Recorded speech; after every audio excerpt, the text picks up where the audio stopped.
repérer dans les bagues? Même avec des jumelles, le tuit-tuit se fait désirer. On se contentera d'un leurre en attendant l'hypothétique retour. L'ONF et ses partenaires ne perdent pas tout espoir. Un jeu permet aux visiteurs d'en savoir un peu plus sur cet oiseau rare. Quoi, explique le jeu? Repérer les bons oiseaux dans la nature sans trop de matériel et à repérer le type d'oiseau aussi.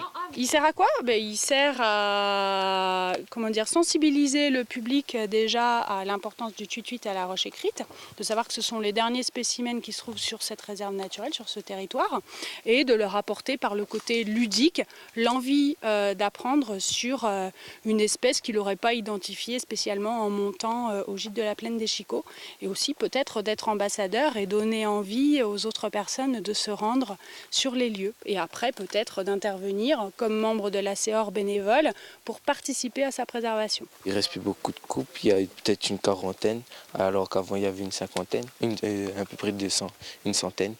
Pour une fois, on n'accusera pas le dérèglement climatique. La population tuit-tuit est menacée par les rats, les bruits d'hélicoptères ou le bruit des tronçonneuses, sans oublier nos mauvaises habitudes dans la nature. On m'a déjà vu le tuit-tuit. Bon, après il faut venir le matin de bonne heure, hein, parce que comme mes grands randonneurs, ils marchaient souvent, donc ils montent assez bonne heure pour voir les tuit-tuits. On a oublié parce qu'on ne faisait pas un compte avec. Et maintenant, il fallait des gens qui viennent d'ailleurs pour quand même...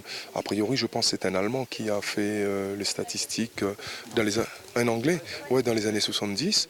Et puis, bon, 250, c'est passé à 14 couples.